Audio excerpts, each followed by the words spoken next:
Assalamualaikum warahmatullahi wabarakatuh. Kembali lagi ya, kita bertemu di channel Bang. Batuk bang, nih cobain. Nah, sedikit info nih guys. Bang Bets memiliki sebuah produk kesehatan yang memiliki berbagai macam khasiat. Selain varian kayu putih yang dicoba Bang Bets, terdapat 6 varian lainnya. Ada wedang uwuh, telang, rosella, laos, secang, dan sereh. Pembuatannya juga simpel nih guys. Cukup masukkan rempah dan gula yang sudah tersedia dalam kemasan, lalu seduh dengan air mendidih. Agar lebih nikmat, tambahkan irisan lemon, lalu aduk dengan batang sereh sehingga aroma lebih nikmat. Produk minuman Dr. Herbal ini sudah memiliki sertifikasi halal, jadi kalian tidak perlu khawatir. Oh ya, link pembelian udah Bang Bet cantumkan di kolom deskripsi ya. Selamat menikmati. Oke, mari kita kembali ke cerita ya. Assalamualaikum warahmatullahi wabarakatuh. Salah satu makhluk goib yang paling populer di Indonesia dan juga cukup ditakuti adalah sosok pocong. Sudah beberapa kali juga Bang Bet membahas soal hantu ini.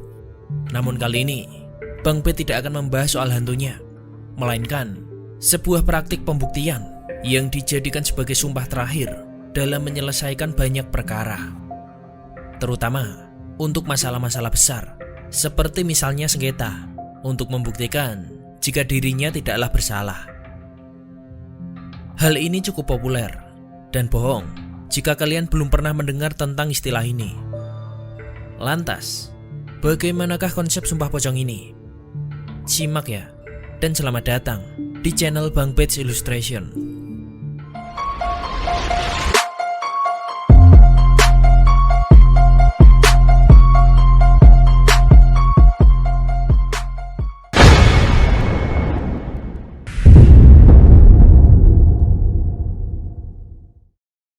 Sumpah pocong adalah sebuah sumpah yang dilakukan oleh seseorang dalam keadaan terbalut kain kafan, seperti layaknya orang yang sudah meninggal. Sumpah ini tak jarang dipraktekkan dengan tata cara yang berbeda-beda. Misalnya, pelaku sumpah pocong tidak dipocongi, tapi hanya dikerudungi kain kafan dan dengan posisi duduk. Dalam hukum Islam sendiri, sebenarnya tidak ada istilah sumpah pocong. Sumpah ini merupakan tradisi lokal yang masih kental dengan menerapkan norma-norma adat. Sumpah ini dilakukan untuk membuktikan suatu tuduhan atau sebuah kasus yang sedikit atau bahkan tak memiliki bukti sama sekali. Konsekuensinya, apabila keterangan atau janjinya tidak benar, maka diyakini yang bersumpah akan mendapat hukuman atau laknat dari Tuhan. Nah, kali ini Bang Bet akan menceritakan sebuah pengalaman sumpah pocong yang dialami oleh seseorang bernama Naya, yang kala itu dialami oleh ibunya sendiri yang bernama Mbok Imah. Ibu Naya akrab dipanggil dengan nama Mbok Imah di lingkungan tempat mereka tinggal. Bapak Naya sudah meninggal lebih dahulu, disusul adiknya yang juga meninggal saat masih balita. Naya sendiri sebenarnya punya satu kakak perempuan, namun sudah terhitung 5 tahun ini tidak pulang ke Indonesia. Ya, dia menjadi seorang TKW di Taiwan, dan kabar tentangnya terakhir Naya dengar 2 atau 3 tahun yang lalu. Awal mula kejadian ini berawal pada tahun 2008. Saat itu, Naya masih SMA. Sedangkan Mbok Imah bekerja di salah satu rumah tetangga yang bisa dibilang seorang juragan di desa itu. Pada saat itu, Mbok Imah sudah berumur sekitar 60 tahun. Tapi ia masih kuat bekerja sebagai asisten rumah tangga di sana. Kita panggil saja nama kedua juragan itu adalah Pak Hanif dan istrinya Mbak Vivi. Pekerjaan Mbok Imah sendiri juga seperti asisten rumah tangga pada umumnya. Mengurus 3 anak Pak Hanif yang masih kecil, membersihkan rumah, mencuci piring atau baju, juga mengurus tanaman, dan juga menyiapkan makanan. Singkat cerita, setelah 3 tahun bekerja, saat itu keluarga Pak Hanif sedang pergi ke Malang selama beberapa hari. Namun, Mbok Imah tetap bekerja di rumah Pak Hanif, yang kala itu sedang dalam keadaan kosong. Jadi, Pak Hanif menitipkan kunci rumahnya ke Mbok Imah. Dikarenakan mereka memang sudah sangat mempercayai Mbok Imah. Singkat cerita, setelah kepulangannya dari luar kota, ketika Mbok Imah sedang berada di rumahnya, Mbok Imah dipanggil oleh Pak Hanif untuk datang ke rumah Pak Hanif. Tak lama, Mbok Imah pulang dengan wajah lemas. Mbok Imah bercerita kalau emas perhiasan Mbak Vivi raib hilang entah kemana. Mbak Vivi yakin jika perhiasan itu ia letakkan di kamarnya.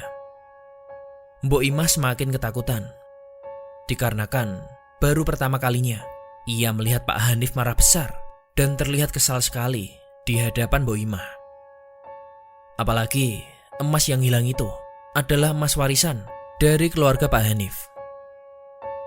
Pak Hanif dan juga istrinya heran, bagaimana bisa tanpa ada tanda-tanda maling emas tersebut bisa hilang. Vivi juga yakin jika kamarnya telah dikunci rapat, juga tanpa ada kerusakan di pintunya. Hanya terlihat lemari tempat penyimpanannya sudah terbuka tidak seperti semula. Selang beberapa hari setelah hilangnya emas itu, secara tak langsung Bu Vivi dan Pak Hanif menunjuk Mbok Imah sebagai pelakunya. Bagaimana tidak? Karena jika dipikir-pikir, hanya Mbok Imah saja yang memiliki akses untuk masuk ke rumah Pak Hanif. Antara rasa sedih melihat kondisi Mbok Imah yang sampai bersumpah demi Tuhan, dan juga rasa sakit yang dirasakan akibat dari tuduhan yang Pak Hanif lontarkan. Kabar tentang tuduhan itu pun sudah menyebar ke seluruh warga desa, dari gosip-gosip warga hingga sampai ke telinga Naya. Mbok Imah difitnah oleh para tetangganya sebagai seorang pencuri yang serakah. Dikarenakan permasalahan itu juga, Mbok Imah langsung dipecat oleh Pak Hanif. Bu Vivi pun juga bungkam karena ia ikut kecewa dengan perilaku Mbok Imah. Mbok Imah yang sudah dianggap sebagai ibunya sendiri dan juga sebagai orang yang paling dipercaya di keluarga Pak Hanif, sudah benar-benar tak ada lagi toleransi di sana. Pak Hanif beserta warga lainnya juga sempat menggeledah rumah Mbok Imah. Namun, tanda-tanda keberadaan emas itu tidak ditemukan di rumah Mbok Imah. Walau begitu, rumah Mbok Imah sudah terlanjur berantakan. Para warga juga tetap dengan emosinya menuduh Mbok Imah sebagai pencurinya. Tak berselang lama, Naya dan Mbok Imah kembali dipanggil ke kediaman Pak Hanif. Dan di situ sudah ramai dengan warga, ada pula perangkat desa. Saat itu, Mbok Imah diinterogasi. Terlebih, Mbok Imah pernah sempat akan berutang untuk keperluan kuliah Naya. Dan hal itu menjadi salah satu faktor penting yang semakin menyudutkan posisi Mbok Imah. Hingga akhirnya, salah satu warga bernama Pak J memutuskan untuk menyumpah pocong Mbok Imah agar masalah ini cepat terselesaikan. Tanpa pikir panjang, Mbok Imah langsung mengiyakan sumpah pocong itu untuk menyelamatkan dia dan juga Naya dari situasi itu. Sementara Bu Vivi yang merasa bersalah kembali mencoba membujuk Mbok Imah untuk berpikir kembali dalam mengambil keputusan ini. Dikarenakan efek dari sumpah ini bukanlah main-main.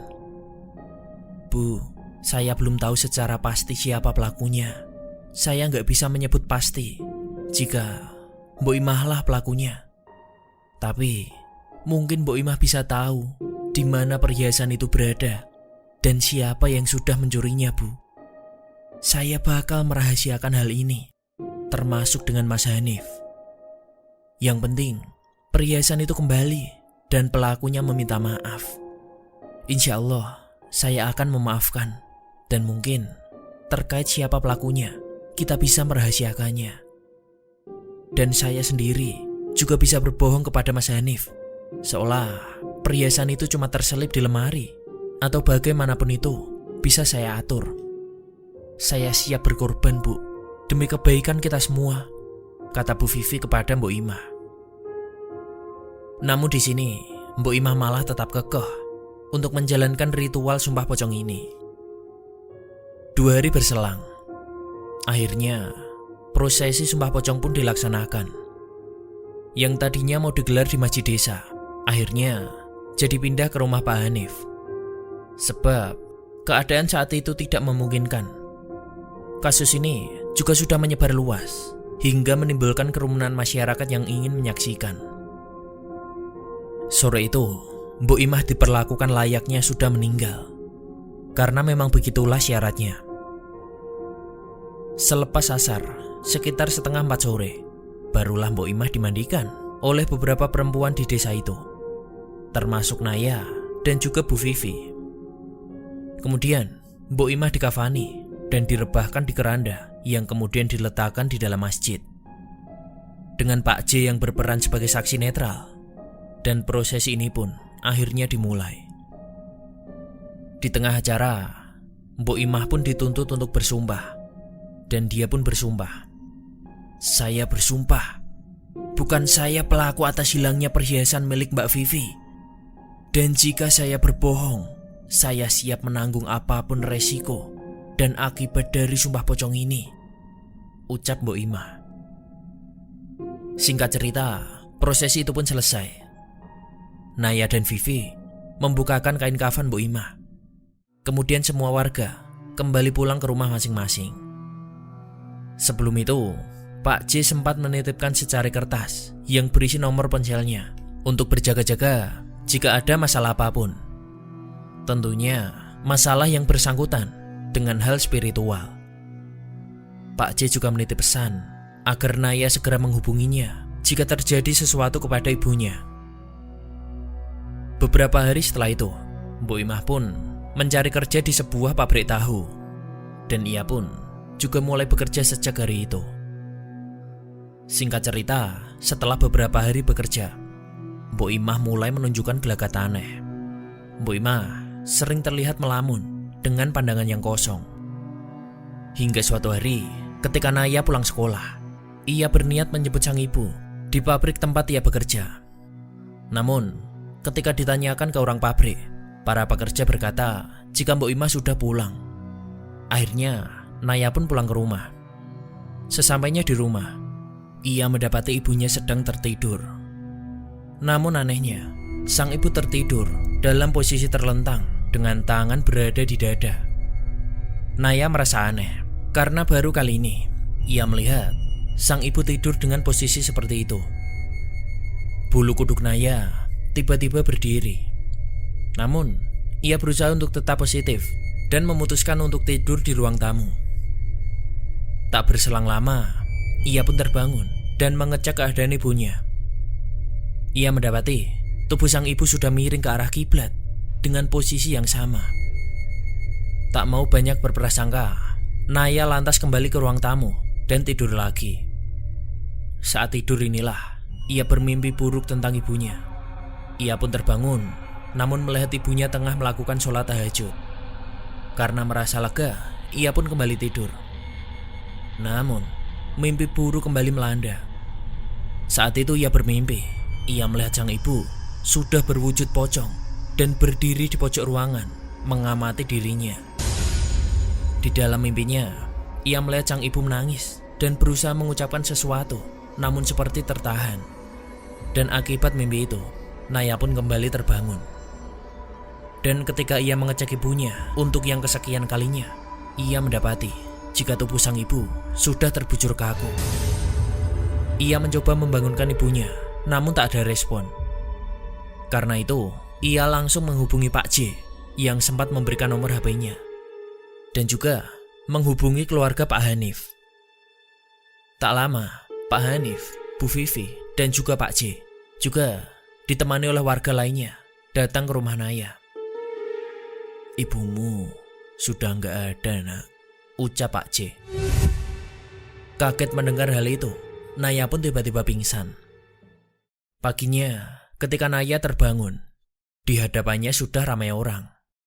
Juga terlihat ada Bu Vivi yang terus merawat Naya selama ia pingsan. Setelah Naya sadar, Pak J baru menjelaskan soal apa yang dilihatnya melalui mata batinnya sehari sebelumnya. Waktu itu, ia melihat Mbok Imah yang sudah berwujud terbungkus kain kafan dan siap untuk dikubur.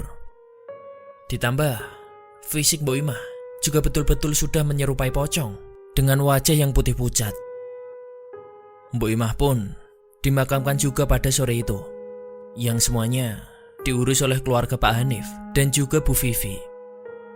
Bu Vivi sendiri selalu berusaha menenangkan Naya yang terus berada di dekatnya. Naya melihat gelagat Bu Vivi yang merasa benar-benar menyesal dan merasa bersalah padanya. Beberapa hari berselang, Naya dipanggil lagi ke rumah Pak Hanif. Di sana, Pak J menceritakan bahwa kondisi Mbok Imah ketika dimandikan pada saat prosesi sumpah pocong sudah benar-benar seperti pocong. Pak J juga bilang, memang inilah konsekuensi dari sumpah ini jika berani berbohong dan tetap melanjutkan sumpah pocong. Ya, resikonya kematian. Naya pun masih gak terima sama sekali jika ibunya adalah pencuri. Bahkan, ibunya berani berbohong saat menjalankan sumpah ini. Naya menjelaskan pada mereka jika ibunya hanya sakit biasa. Mbok Imah memang punya riwayat sakit ginjal, tapi itu sudah sangat lama dan diagnosanya juga gak begitu parah. Rasa amarah, kecewa hingga sedih tercampur dalam benak Naya. Dan akhirnya ia memutuskan untuk tinggal di Surabaya bersama dengan kerabat mendiang ayahnya.